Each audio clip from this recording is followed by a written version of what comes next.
Channel 5 news நேயர்களுக்கு வணக்கம். இன்னைக்கு நம்ம பார்க்கக்கூடிய விஷயம் என்னன்னா, இந்த பிஎம் ஸ்ரீ பள்ளி அந்த திட்டம் கல்விக் கொள்கை திட்டத்தில வந்து திமுக வந்து ஒரு இரட்டை நாடகம் ஆடினது வந்து வெளிச்சத்துக்கு வந்திருக்கு. அதுவும் பார்லிமென்ட்லே மத்திய அமைச்சர் தர்மேந்திர பிரதான் அவர்கள் வந்து அத வந்து வெளிப்படையா சொல்லிட்டாங்க. அவைங்க வந்து மாட்டிக்கிட்டோம்டா அப்படிங்கிற மாரி ஒரு சம்பவம் நடந்து போச்சு. வழக்கமா திமுக எம்பிக்கள் வழக்கமா என்ன பண்ணுவாங்க, தன்னை ஆகச்சிறந்த பேச்சாளர்கள் எங்களை மாதிரி பெஸ்ட் பார்லிமெண்ட் யாருமே கிடையாது அப்படிலாம் அவங்க நினச்சிக்கிட்டு இருக்கிறாங்க. ஏன்னா திமுகவின் வாய்ப்பேச்சில் வீரர் ஆண்டிமுத்து ராசாவாக இருக்கட்டும் போன்றவர்களாம் நம்ம பார்த்துருப்போம். ஆனால் இன்னைக்கு ஏன் அவங்களாம் வாய் திறக்கலை? வழக்கமாக இவங்க ஒரு பெண் எம்பி தமிழச்சி தங்கபாண்டியன் அவர்கள் வந்து தான் பேசியிருக்கிறாங்க. அது குறித்து ஒரு விவாதம் தான் போச்சுது. எங்களுக்கு தரக்கூடிய நிதி தரல, ஏமாத்திட்டீங்க, அதை தான் பேசினாங்க. அதுக்கு மத்திய அமைச்சர் அவர்கள் தெளிவான ஒரு விளக்கம் கொடுத்துருக்காங்க. அந்த விளக்கத்தில் தான் மாட்டிக்கிட்டாங்க. அப்படிதான் அதை சொல்லணும். அவங்க என்ன சொன்னாங்கன்னா, கடந்த ஆண்டு இதே மாதிரி தான் தமிழ்நாட்டினுடைய பள்ளிக்கல்வி அமைச்சரும் அப்புறம் வந்து அக்கா மரியாதைக்குரிய கனிமொழி அக்கா அவர்களும் சேர்ந்து வந்து தான் நீங்கள் வந்து என்ன பண்ணீங்க, உடனடியாக அந்த திட்டத்தில் நாங்கள் இணைஞ்சிக்கிறோம், அதுக்கு ஒரு புரிந்துணர்வு ஒப்பந்தம்லாம் நாங்கள் கையெழுத்து போட்டாச்சு. அதை வந்து அவங்க வந்து சொல்லிட்டாங்க, வெளிப்படையாக சொல்லிட்டாங்க. நீங்கள் அன்னைக்கு ஒன்று சொன்னீங்களே, செஞ்சுட்டு வந்தீங்களே, டக்குன்னு ஏன் நிலைப்பாட்டை மாற்றினீங்க? ஏன்னா திமுக அது எப்பேற்பட்ட கட்சின்னு எல்லாத்துக்குமே தெரியும். ஏன் அந்த நிலைப்பாட்டை மாற்றினாங்கன்னா, தமிழ்நாட்டில் அவங்க வந்து எதையுமே வேண்டாங்க மாட்டாங்க. நிதி கிடைக்கல, எதையுமே அவங்க வேண்டாங்க மாட்டாங்க. என்ன ஸ்கீமாக இருந்தாலும் முதல் அடியாக ஏற்றுக்கிறேன் அப்படி தான் திமுக. ஏன்னா மக்களுக்கு செய்கிறாங்கல்ல, வழக்கமாக வாங்கின நிதியை அப்படியே கொண்டு போய் மக்களுக்கெல்லாம் செஞ்சுட்டாங்க, எல்லாமே நல்லபடியாக செய்கிறாங்கல்ல, அதனால அப்படி கூட நம்ம எடுத்துக்கலாம். என்ன பண்ணியிருந்துருக்காங்கன்னா, இவங்களுக்கு வழக்கம் போல் அவங்க சொன்ன மாதிரி பிஎம்சியில் நாங்கள் சேர்ந்துக்கிறோம், அக்ரிமெண்ட்லாம் அங்கெல்லாம் கையெழுத்து போட்டாச்சு. கிட்டத்தட்ட திடீர்னு ஒரு மாற்றம். ஐயா ஸ்டாலின் அவர்கள் வந்து அதான் மத்திய அமைச்சரே வந்து குறிப்பிட்டிருக்காங்க. என்ன சொல்லியிருக்கிறாங்கன்னா, ஒரு சூப்பர் முதலமைச்சர் அவர் சொன்னதை வச்சுக்கிட்டு நீங்கள் அந்த நிலைப்பாட்டிலேருந்து மாறிட்டீங்க. அதாவது எப்படின்னா, இவங்க போயிட்டாங்க, பிஎம்சி திட்டமாக ஓகே, எத்தனாயிரம் கோடியா இல்லை, அங்கே பள்ளிக்கல்வித்துறை அமைச்சர் மரியாதைக்குரிய கனிமொழி அக்கா எல்லாருமே வந்து அங்கே இது பண்ணிட்டாங்க. பண்ணதுக்கப்புறம் திடீர்னு ஒரு மாற்றம். அந்த மாற்றத்தை ஏன் திரு ஸ்டாலின் அவர்கள் எடுத்தாருன்னா, இந்த சப்ஜெக்டை வச்சு தான் தமிழ்நாட்டில் அரசியல் ஓட்ட முடியும். இப்போ எது சந்தர்ப்ப அரசியல்? ஏன்னா இவங்களுக்கு இதை விட்டு அரசியல் எங்கே? எப்படியும் நீங்கள் அரசியல் செய்யணும். இதில் மும்மொழி மொழிப்போர், நாங்கள் தான் திராவிட மாடல், திராவிட கண்ட அரசு, அண்ணா வச்ச அரசு, அண்ணா இருக்கும்போதே மொழியை நாங்கள் எதிர்த்தோம், மொழிக்காக உயிர் நீத்தவர்கள் பேசுறது யாரு? இதே திராவிட திமுக கட்சி தான். அதனால அவங்க என்ன பண்ணாங்கன்னா, இப்போ இந்த கோரா வருஷத்துக்கு எப்படியோ அரசியல் ஓட்டி ஆகணும், எலெக்ஷன் வேற வருது, அப்போ என்னத்தையாவது பேசிடணும் அப்படின்னு சொல்லிட்டு டக்குன்னு மாத்துறாங்க. அதைத்தான் அவர் என்ன மென்ஷன் பண்ணியிருக்காங்கன்னா, ஒரு சூப்பர் முதலமைச்சர். யார் அந்த தமிழ்நாட்டின் சூப்பர் முதலமைச்சர்? அது மரியாதைக்குரிய அக்கா கனிமொழி அவர்களே வந்து சொல்லட்டும் அப்படிங்கிற மாதிரி பேசிட்டாங்க. இதற்கு கனிமொழி அவர்கள் வந்து பார்லிமெண்ட்ல வெளில வந்து பேசியிருக்காங்க. அதாவது மையப்பகுதி பார்லிமெண்ட்ல எப்பவும் வழக்கமாக நடக்கக்கூடிய எதிர்ப்பு தெரிவிக்கணும், அந்த மையப்பகுதியில் போய் வந்து சென்டர் ஹால்னு சொல்லுவாங்க, அங்கே போய் கோஷம் போடுவாங்க. அப்பவுமே என்ன சொல்லியிருக்கிறாங்கன்னா, மத்திய அமைச்சர் அவர் பேச்சை திரும்ப பெறணும். எப்படி இவங்களை விமர்சனம் பண்ணிட்டாங்கிறதுக்காண்டி மத்திய இடத்துக்கு போய் இவங்க சொல்லக்கூடிய வார்த்தையை பாருங்க, மத்திய அமைச்சர் பேசியதே திரும்ப பெறணும். அப்போ கூட இவங்க மாநிலத்துக்கு நிதி தரணும்னு சொல்லி போய் அந்த மையகாலில் போய் போராடலை. அதுக்கு தெளிவாக பார்க்கக்கூடிய விஷயமா இருக்கு. அவங்களுக்கு கோவம், எங்களை அப்படி பேசிட்டாங்களே, சூப்பர் முதலமைச்சர் சொல்லி விமர்சனம் பண்ணிட்டாங்களே, அது ஒரு விமர்சனமே கிடையாது, உண்மையிலே பாராட்டி தான் சொல்லியிருக்காங்க. சூப்பர் முதலமைச்சர்னு சொல்லி பாராட்ட தான் செஞ்சிருக்கிறாங்க. நீங்க அந்த மைய பகுதியில் போய் கோஷம் போட்டீங்களே, அதாவது அவங்க விமர்சனம் வைக்கிட்டு நம்ம மேல, அதாவது இவங்கெல்லாம் பெரியார் வழி வந்தவங்க தானே, எங்களை திட்ட தான் அவங்க விமர்சிக்க தான் அதன் மூலியமா நாங்கள் வளருவோம். இங்க இப்படி பேசிக்கிட்டு அங்க போய் அவங்க என்ன செஞ்சிருக்காங்கன்னா, சென்டர் காலில் போய் கோஷம் போட்டிருக்காங்க. இன்னொரு மிகப்பெரிய ஒரு கேள்வினா, வழக்கமா அந்த காங்கிரஸ் வந்து என்ன பண்ணும்னா, திமுகவுக்கு எதிராக ஏதாவது ஒன்று விஷயம் அவங்க கத்தும் போது கோஷம் போடும்போது சப்போர்ட் பண்ணும், காங்கிரஸ் வந்து சப்போர்ட் பண்ணும். இந்த விஷயத்துல ஏன் காங்கிரஸ் ஒண்ணுமே பேசல அப்படின்னு ஒரு பெரிய கேள்விக்குறி இருக்கு. ஏன்னா நாளைக்கு ரூலிங் பார்ட்டில அவங்க வந்தாலும் இந்த மும்மொழி கொள்கை இருக்கதான் செய்யும். ஒரு சில விஷயத்துல வந்து காங்கிரஸும் பிஜேபியும் வந்து விட்டு கொடுக்கவே கொடுக்காது, அது யதார்த்தமான உண்மை. அதுல தான் இப்போ வெட்ட வெளிச்சத்துக்கு வந்திருக்கு. என்ன விஷயம்னா, யாருக்குனே நீட் தேர்வை வந்து கொண்டு வந்தது காங்கிரஸ் கட்சி தான். அப்பவும் அந்த என்ன நிலைப்பாடோ அதே தான் கொண்டு வராங்க. அதாவது அது உண்மைதான், எப்படி பார்த்தாலும் அது உண்மைதான். மத்திய அரசு யார் ஆட்சிக்கு வந்தாலும் ஒரு சில விஷயங்கள் நாட்டு நலன் கருதி முடிவெடுக்கக்கூடிய விஷயத்துல வந்து காங்கிரஸ் பேசாது, அதுதான் வெளியில வந்திருக்கு. ஏன் இதுக்கு ராகுல் காந்தி அவர்கள் சப்போர்ட்டா பேச வேண்டியதுன்னு, பிஜேபி அல்லாத மாநிலங்கள் கிட்டத்தட்ட ஒரு 33 மாநிலங்கள் மொத்தமா அவங்களே வந்து மாநில அரசு அதை அங்கீகாரம் பெற்று அவங்க உரிமையோட வந்து மும்மொழி கொள்கையை ஏத்துக்கிட்டாங்க. நீங்க ஏன் இப்படி பண்றீங்க அப்படிங்கிற மாதிரி ஒரு கேள்வி வச்சிருக்காங்க. உதாரணத்துக்கு மேற்கு வங்கம் யாரு, இவங்க இந்தியா கூட்டணி தலைமை வகிச்சாங்களே மம்தா பானர்ஜி அவர்கள் தான் அந்த ஸ்டேட்டை குறிப்பிட்டிருக்காங்க. அதே நேரத்தில் பஞ்சாப் அது யாருன்னு தெரியும், இன்னொன்று ஜார்க்கண்ட், இவங்களே வந்து ஏத்துக்கிட்டாங்க. நீங்க ஏன் இப்படி பிடிவாதமா பிடிக்கிறீங்க? இவங்க வந்து ஏத்திருப்பாங்க. ஏன் ஏத்துக்கலனா இதை அதாவது நிலை தடுமாறினாங்கன்னு சொன்ன தெரியுமா? ஃபர்ஸ்ட் வந்து போட்டாங்க அக்ரிமெண்ட்லாம் கையெழுத்து மண்டைய ஆட்டி போட்டாச்சாங்க. என்னன்னு தெரியாம என்னன்னு தெரிஞ்சிருக்கும். இதெல்லாம் ஒரு விஷயமா, நமக்கு தேவை என்னமோ அதுக்காண்டி அவங்க கையெழுத்து போட்டாங்க. இதை வந்து இப்போ போட்டுட்டா நமக்கு அரசியல் பண்ண முடியாது. ஏன்னா இங்க பல விஷயம் அதை வச்சு வந்து தமிழ்நாட்டில் கிடக்கக்கூடிய சட்ட ஒழுங்கும் மக்கள் விரோத செயலையும் மறைக்கிறதுக்கு என்னென்ன வேலை பார்க்கறாங்கன்னு எல்லாத்துக்கும் தெரியும். ஏன்னா இதை வச்சு தான் அவங்க அரசியல் பண்ண முடியும். இன்னும் ஒரு வருஷம் தேர்தல் இருக்கு, எப்படி இதை வச்சு ஓட்டி போடுவாங்க? அதுவும் மொழியை தொட்டாலே தமிழ்நாட்டில் வந்து எந்த அளவுக்கு ஃபயர் ஆகும்னு எல்லாத்துக்கும் தெரியும். ஆனால் இப்போ ஆகாது.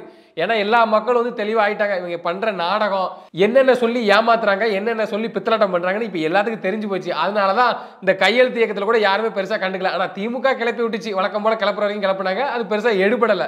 அதே மாதிரி தான் திரு ஸ்டாலின் அவர்கள் வந்து போட்டுறாதீங்க அந்த கையெழுத்துலாம் போட்டுறாதீங்க, இல்லை நாங்கள் மாறுதோம். அதாவது அவர் என்ன சொல்லியிருந்தாருன்னா, நீங்க அப்பெல்லாம் மண்டே ஆடிட்டு திடீர்னு யூ டர்ன் போட்டீங்க, அந்த கேள்வி தான் வச்சிருக்கிறாங்க.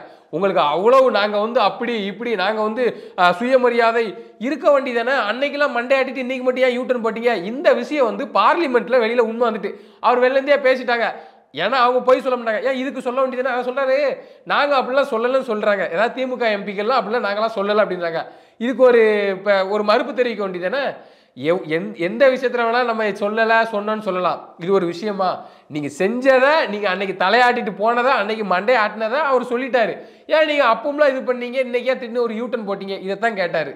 அவங்க தெளிவாக சொல்லிட்டாங்க, மும்மொழி கொள்கையை ஏற்றுக்கங்க, ஏற்றுக்கிட்டீங்கன்னா அந்த ஃபண்டு, இல்லைன்னா நீங்கள் இருந்துட்டு போங்க. தமிழ்நாட்டு மக்கள் அதாவது தமிழக அந்த பள்ளி மாணவர்கள் வாழ்க்கையில் விளையாடுறது யாருன்னு இப்போ உங்களுக்கு தெரியும், நல்லா தெரிய வந்திருக்கும். இதுக்கு ஒரு சின்ன உதாரணம் கூட, தமிழச்சி தங்கப்பாண்டியன் அவர்கள் கேட்டாங்க, மத்திய அரசு அதாவது எங்களுக்கு பெறக்கூடிய வரியெல்லாம் வந்துக்கிட்டு நீங்கள் வந்து முழுமையாக எங்களுக்கு தரலைங்கிறாங்க.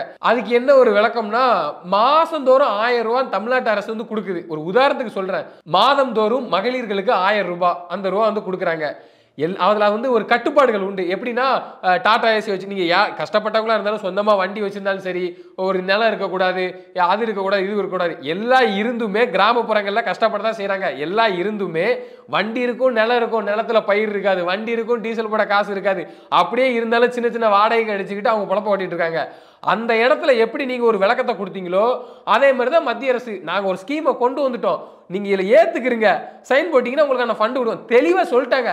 அவ்வளவு நம்ம வந்து சுயமரியாதை பேசுற கட்சி இல்ல, எங்களுக்கு மானம் தான் முக்கியம், எங்களுக்கு வந்து அப்படி இப்படின்னா நீங்க என்ன பண்ணணும், நம்ம என்ன பண்ணணும்? அப்படி இருக்கிறவங்க என்ன பண்ணுவாங்கன்னா, நீங்க தரவே வேண்டாம், அந்த 2000 கோடியை வச்சுதான் என் மக்களுக்கு நான் பாடம் சொல்லி கொடுக்கணுமான்னு சொல்லிட்டு அந்த 2000 கோடி தமிழக அரசுக்கு ஒரு நிதியான்னு எனக்கு ஒரு பெரிய ஒரு கேள்விக்குறி. ஏன்னா இவங்க மேல ஊழல் குற்றச்சாட்டு வச்சு பலாயிரம் கோடி ஊழல் செஞ்சு அதை மாவட்ட ஆட்சியர்களே வந்து சந்திக்கக்கூடிய நிலைமையில இருக்கு. அரசு கருவூலத்துக்கு வரக்கூடிய அந்த 45,000 கோடியை என்னமோன்னு சொல்லி பேசிட்டு இருக்காங்க. 45,000 கோடி எங்க இருக்கு? இவங்க கேட்கிற வலிஞ்சு கேட்கிற 2000 கோடி எங்க இருக்கு?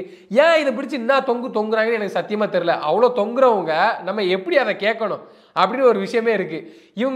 இவங்க பிரச்சனையே பண்ணாம மெட்ரோ ப்ராஜெக்ட்டுக்கு 65,000 கோடி, அதாவது எப்படின்னா ப்ரெஷர் பண்ணாமையே ஒன்றும் பண்ணாமே ஈஸியாக கிடச்சிக்கிறது. அதை பெருசாக பேசுனாங்க, 2 நாள் என்னமோ பேசுனாங்க, ஏங்க மத்திய அரசு பட்ஜெட் கொடுங்க, நாங்களே கடன் வாங்கியே பண்ணணும்னு. ஆனால் அது ஈஸியாக கிடச்சிக்கிட்டு பெரிய தொகையும் கூட அவங்க என்ன சொன்னாங்கன்னா பெரிய தொகையும் கூட கொடுத்துட்டாங்க. அது எப்படி உங்களால் வாங்க முடிஞ்சது? உங்களுக்கு பேனா செலவு வைக்கணும், அதுக்கு அப்ரூவல் எப்படி உங்களால் வாங்க முடிஞ்சது? எப்படி மத்திய அமைச்சர் ராஜ்நாத் சிங் அவர்களே கூப்பிட்டு கலைஞர் கருணாநிதி அவர்களுக்கு நானே வெளியிட்டீங்க, டக்குன்னு கிடைச்சது, அதெல்லாம் எப்படி உங்களால் வாங்க முடிஞ்சது? அதில் யார் அரசியல் செய்தா? நீங்க அரசியல் செய்ததுக்கு உங்களுக்கு வேற இதே கிடையாதா? சரி, நம்ம மக்கள் தானே, நம்ம பிள்ளைகள் தானே பயன்படுத்திட்டு போகுதுன்னு அவங்க என்ன செஞ்சிருக்கணும்? அந்த கொள்கையை எடுத்துட்டு போயிருக்கணும். இதனால இப்போ என்ன பிரச்சனை யாருக்கு எனக்கு புரியல. நாளைக்கு பிஜேபி பார்ட்டி தமிழ்நாட்டில் ஆட்சி செஞ்சாலும் இப்படி தான் பண்ணிட்டு இருப்பாங்களா, இல்லை இப்படி தான் பேசிட்டு இருப்பாங்களா? இவங்க சந்தர்ப்பவாத அரசியல் எப்படின்னு வழக்கமா நம்ம பார்த்துருப்போம். இந்துக்கள் ஓட்டு வரலனே ஐயா ஸ்டாலின் அவர்கள் வேலை எடுத்தவங்க தான் இவங்க. அப்ப இதுல யார் சந்தர்ப்ப அரசியல் செய்தா, காரியகார அரசியல் யார் செய்யறா? இது இப்போ வெட்ட வெளிச்சத்துக்கு வந்துட்டு இருக்கு. இவங்க மாறி பேசுறது, அன்னைக்கு அங்க வர போயிட்டு அதுக்கு கையெழுத்துலாம் வாங்கன்னு சொல்லி யூட்டன் போட்டது, இதைத்தான் வந்து தெளிவாக அடிச்சு பேசுறாங்க. இப்பவும் சொல்றாங்க, நீங்க ஏத்துக்கிட்டீங்கன்னா அந்த ஃபண்டு ஃபுல் ஃபண்டை உடனடியாக நாங்கள் ரிலீஃப் பண்ண தயாரா இருக்கோம்ட்டு. இவங்க வந்து பெரிய அப்படியே வந்து அப்படியா இப்படியா நாங்கள் ஏற்ற மாட்டோம். நீங்க வந்து பேசுற பேச்சு சுயநலவாத அரசியல் பேச்சு தான் அது. மக்கள் தான் இதால பாதிக்கப்படுறாங்க. நிதி இல்லாம யார் தவிக்கிறா? சிபிஎஸ்சி ஸ்கூல்ல இருக்க பிள்ளைங்களா தவிக்குது? இல்ல நீங்க கட்டி வச்சிருக்க சிபிஎஸ்சி ஸ்கூல்ல வந்து நிதி படிப்பு சரியா கொடுக்க முடியல, சரியா ஸ்ட்ரென்த் வர முடியல, அதனால அது பாதிக்கப்படுது. உங்களுக்குலாம் அந்த வேலை நடக்க தானே செய்யுது. இடையில கடைசி வரைக்கும் பாதிக்கப்பட்டு அவன் முன்னேறாம வாழ்க்கையில உருப்படாம தமிழ் பேசக்கூடிய தமிழை ஒழுங்கா எழுத தெரியாம கஷ்டப்படுறது வந்து கடக்கோடியில் இருக்கிற கிராமப்புற மக்கள் தான். அந்த மக்கள் தான் இப்போ வரைக்கும் கஷ்டப்பட்டு இருக்கணும். அவன் படிக்கணும், படிப்பு குறையும் ஏறாம அந்த தமிழையும் ஒழுங்கா கற்க தெரியாம ஆசிரியர்கள் இல்லாம ஒன்றும் செய்யாம கடைசி அவன் 10 வரை படிச்சுட்டு எல்லாத்துலயும் மனசு நொந்து போய் அவன் கடைசி வரைக்கும் கூலி விளைஞ்சிட்டு இருக்கணும். கடைக்கோடி மக்கள் நாங்க தான் வந்து கஷ்டப்பட்டு இருக்கணும். உங்களுக்கு எந்த கஷ்டமும் வராது. இது மிகப்பெரிய ஒரு அரசியல் சுயலாபம் தான். அதை குறித்து தான் இன்னைக்கு பார்லிமெண்ட்ல மத்திய அமைச்சர் அவர்கள் வந்து இதை குறித்து வந்து போட்டு உடைச்சிருக்கிறாங்க. அதுதான் உண்மை. அது வெளியில வந்ததும் எப்படி இவர் சொல்லலாம், அப்படி இவர் சொல்லலாம், அவர் வந்து திரும்ப பெறணும் சொல்லி இப்போ போராடுறாங்க. ஆனா கடைசி வரைக்கும் அந்த 2000 கோடியை கொடுங்க, எங்களுக்கு வேண்டாம், அதை குறித்து கூட நீங்க போராடல. பேசும்போது மட்டும் மைக்கு கிடைச்சிச்சுன்னு நல்லா பேச வேண்டியது. ஏன்னா மெயின் ஸ்ட்ரீம் மீடியாலலாம் பேசணும்ல. அதை இந்த திமுக சன் டிவி என்ன பண்ணியிருக்குன்னா ஒரு குறிப்பு பேரா, அதாவது எப்படின்னா மத்திய அமைச்சர் பேசுறதையும் அதுக்கு அம்மையார் கனிமொழி அவர்கள் பேச எடுத்து வச்சுக்கிட்டு மெயின் சன் டிவியில் போடுறாங்க, மாறி போட்டுருக்காங்க. முதல்ல இப்படி பேசினாரு, அதாவது என்ன சொல்லியிருந்தாருன்னா தமிழ்நாடு எம்பிக்கள் நாகரிகமற்றவர்கள். அதை வந்து அவர் பேசிட்டாரு. என்ன பேசினா தமிழ்நாடு எம்பிக்கள் நாகரிகமற்றவர்கள். தமிழ்நாட்டு மக்களை சொல்லலைங்க. 40 எம்பிக்கள் போயிருக்கிறீங்களே, நான் ஒண்ணுமே செய்யாம எல்லாத்தையும் செஞ்ச சாதனைங்கிற பேர்ல போய் 40 பேர் உட்கார்ந்துருக்கீங்கல்ல, அதனால எங்களுக்கெல்லாம் ரொக்கம் வராது, நாங்க யாரும் கேட்கவும் மாட்டோம், அதை குறித்து எதிர்த்து போராடவும் மாட்டோம். அவங்க வந்து தமிழ்நாட்டு மக்களை சொல்லல, அதை நல்லா புரிஞ்சுக்கங்க. தமிழ்நாட்டை சேர்ந்த தமிழ்நாடு எம்பிக்கள் நாகரிகமற்றவர்கள் என்று அந்த 40 பேர் தான் சொல்லியிருக்காங்க. 40 பேர் தான் சொல்லியிருக்காங்க. அதனால தமிழ்நாடு மக்கள் யாரும் கோவப்படணும், எங்களை பத்தி அவங்க பேசல, தமிழ்நாட்டு மக்கள் சொல்லல, தமிழ்நாட்டை சேர்ந்த 40 எம்பிக்கள். அதை வந்து இவங்க வந்து மீடியால போட்டிருக்காங்களாம், இந்த பக்கம் அவர் பேசுனது. அதனால அவர் உடனே வந்து அதுக்கு ஒரு மறுப்பு தெரிவிச்சிருக்காங்க. இதை வந்து பெருசா என்னமோ மத்திய அமைச்சரே மன்னிப்பு கேட்ட மாதிரி இவங்க வந்து பெருசா, அப்புறம் கொஞ்ச நேரத்துக்கு முன்னாடி பேசியது இது, அதுக்கப்புறம் பேசியது இது, 2 போட்டோ இப்படி வச்சுக்கிட்டு போட வேண்டியது. ஏன் நீங்க இதையும் போட வேண்டியதுன்னா, போன வருஷம் வரை நாங்க கையெழுத்து போட வரேன்னு சொல்லிட்டு வந்தீங்களே, தமிழ்நாட்டு கல்வி அமைச்சரும் வந்தார, திரும்ப வந்துட்டு அதுக்கப்புறம் ஒரு சூப்பர் ஸ்டார் முதலமைச்சர் சொல் பேச்சை கேட்டுட்டு திரும்பி யூட்டன் பண்ணி போனீங்களா? ஏன் போனீங்க? முதல்ல ஏன் போனீங்க? அப்போ உங்க நிலைப்பாடு இதுல என்னவா இருக்கு? சுயலாபத்துக்காண்டி நீங்க எந்த லெவலுக்கு வர நீங்க இறங்குறீங்கன்னு பாத்துக்கோங்க.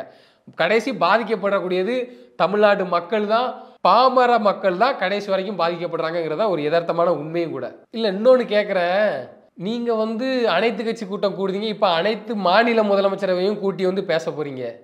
அவர் தெளிவா சொல்லிட்டாரு, பாஜக அரசு ஆளாத மாநிலத்திலையும் கூட வந்து அந்த மாநில அரசை ஒப்புதல் பண்ணி அதை மும்மொழி கொள்கையை ஏத்துக்கிட்டாங்க. பக்கத்து ஸ்டேட் கர்நாடகா தானே, உங்க காங்கிரஸ் கட்சி தானே, ஏன் அவங்களுக்குலாம் அவங்க மொழி பெருசா தெரியாதா என்ன? எதுக்கு ஏத்துருக்குறாங்க? பார்த்தாங்க, புரிஞ்சுக்கிட்டாங்க, இதுல இவ்வளவுதான் மேட்டுன்னு தெரிஞ்சு போச்சு. அதை சுயநல அரசியலுக்காண்டியே இன்னைய வரைக்கும் வச்சு வண்டியை ஓட்டிட்டு இருக்கீங்களா? அது எப்படி? அது எனக்கு இன்னொன்றும் புரியல. இதுக்கு சால்ரா அடிக்கிறதுக்கு கூட்டணி கட்சிகள்லாம் போறாங்களா? அது எப்படி எனக்கு தெரியவே இல்லை. ஏன்னா இங்க தமிழ்நாட்டில் இவங்களை வச்சு இப்படி பேசி இப்படி பண்ணாதான் அவங்க அரசியல் பருப்பு வேவுங்கிறது நல்லா புரிஞ்சு வச்சுக்கிட்டு அதுக்கெல்லாம் மண்டே ஆட்டிக்கிட்டு இப்படிதான் நாங்கள் செய்வோம்னு செய்யறது ஒரு எவ்வளோ பெரிய ஒரு சுயநல அரசியல். இதை விட ஒரு சுயநல அரசியல் ஏதாவது உண்டா?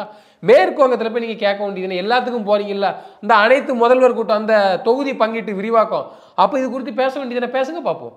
ஏங்க மும்மொழிங்க அந்தந்த ஸ்டேட் மொழி தாங்க பெருசு, நீங்க ஏன் ஏற்றுக்கிட்டீங்க, ஃபண்டையா வாங்கினீங்க, நீங்கள் அவங்க அந்த கூட்டத்தை போட்டு பேச வேண்டியதுனே. இதுக்கு ஒரு அனைத்து கட்சி கூட்டம் கூட்ட வேண்டியதுனே. இல்லை அனைத்து மாநிலங்கள் முதல்வர் சார்ந்த அனைத்து மாநிலங்கள் கூட்ட வேண்டியதுனே. எத்தனை முதல்வர்களாக பங்கேற்க போகிறாங்க, பார்லிமெண்ட் இப்படி பேசாத ஒன்றை பேசன்னு சொல்ல வச்சு இங்கே எப்படி நீங்கள் கதை ஓட்டுறீங்களோ அதுக்கு அதே மாதிரி அதை ஒரு கூட்டத்தை போட்டு அந்த மாநில முதல்வர்கிட்ட போய் சொல்ல வேண்டியதுனே. பேசுவாரா? மாண்புமிகு தமிழ்நாடு முதல்வர் இதை பேசுவாரா? மம்தா பானர்ஜி அந்த அம்மையாரிடம் பேசுவாரா? இல்லை கர்நாடக முதலமைச்சர் சித்தராமையா அவரிடம் பேசுவாரா? இல்லை பேசுவீங்களா நீங்கள்? முதல்ல அவங்க வருவாங்களா? நீங்கள் இதுக்கெல்லாம் சொல்லி கூப்பிட்டா முதல்ல அவங்க வருவாங்களா? அது எப்படி? அவங்க வரட்டெல்லாம் அவங்க கட்சி சார்பாக ஒரு பிரதிநிதி, அவங்க வரமாட்டாங்கன்னு தெரியும், ஆக்கப்பூர்வமான விஷயத்துக்கு வருவாங்க. சும்மா சம்மந்தமே இல்லாமல் இங்கே தமிழ்நாட்டு அரசியல் பண்ணணுங்கிறதுக்காண்டி ஒரு சப்ஜெக்டை நீங்கள் தொட்டுக்கிட்டு தொங்கிட்டு இருந்தீங்கன்னா யார் வருவா? அதுவும் பார்க்க தான் போகிறாங்க மக்கள், அதையும் பார்க்க தான் போகிறாங்க. யார் யார் வராங்க, அதுக்கு என்ன அடி வாங்க போகிறீங்க? எப்படி ஐயா உதயநிதி பேசி அமுச்சு விட்டாங்க, கொஞ்சம் வாயை மூடிட்டு இருங்க, இந்த சனாதனம் அது இதுன்னு சொல்லாதீங்கன்ட்டு. ஆனால் திமுக மாதிரி சந்தர்ப்ப அரசியலை கையில் எடுத்துக்கிட்டு நாடக அரசியல் பண்ணுறது தமிழ்நாட்டில் எங்கேயுமே கிடையாது, ஏன் உலகத்துலேயுமே எங்கேயும் கிடையாது. ஒரு உண்மையும் கூட. இது எவ்வளோ பெரிய ஒரு, அதாவது பொதுவான விஷயம்னாலும் மக்கள் கருத்து வந்து நியாயமாக இருக்கணும். 2000 கோடி நான் பிடிச்சி தொங்குறீங்களே, 2000 கோடி பிடிச்சி தொங்குறீங்களே, தான் கட்சி சார்ந்தவர்கள் நடத்தும் பள்ளிகளில் உங்களுக்கு இல்லாத வருமானமா? வெளியில யாரு போய் கேட்டாலும் சொல்ல மாட்டாங்களா? திமுக காரர்கள்லாம் வந்து இதில முக்கியமா ஒரு ஹைலைட் என்னன்னா, ஐயா ஸ்டாலின் அவர்கள் நடத்துவது ஒரு காமராஜர் ஆட்சி. அதுதான் பெரிய ஹைலைட்டு. ஏன்னா, அவரே மாரி தானே இருக்கிறாங்க. ஒரே சட்டை போட்டு, தன் வருமானத்தை தாண்டி எந்த ஒரு சொத்துமே இல்லாம மக்களுக்காக சேவை செய்ற ஒரு தலைவர் தானே காமராஜரு. அவரே மாரி தானே மரியாதைக்குரிய எம்.கே. ஸ்டாலின், முத்துவேல் கருணாநிதி ஸ்டாலின் அவர்கள். அப்படித்தானே இருக்காரு. அதான் அப்படிதான் பார்ப்பாய்ங்க. ஏன்னா, இவன் நாடகம் ஃபுல்லா வெளில தெரிய ஆரம்பிச்சிருச்சு. ஆனா, அவ்வப்போது பார்லிமெண்ட்லயும் போய் வாங்கி கட்டிக்கிட்டு வர்றது வந்து இப்ப நல்லா வழக்கமா ஆயிட்டு வருது. எனவே, இவங்க செய்ற ஒரு நாடக அரசியல் எவ்வளோ வெட்ட வெளிச்சத்துக்கு வந்திருக்குன்ட்டு இன்னைக்கு நடந்த சம்பவத்த வச்சே தெரியும். நன்றி, வணக்கம்.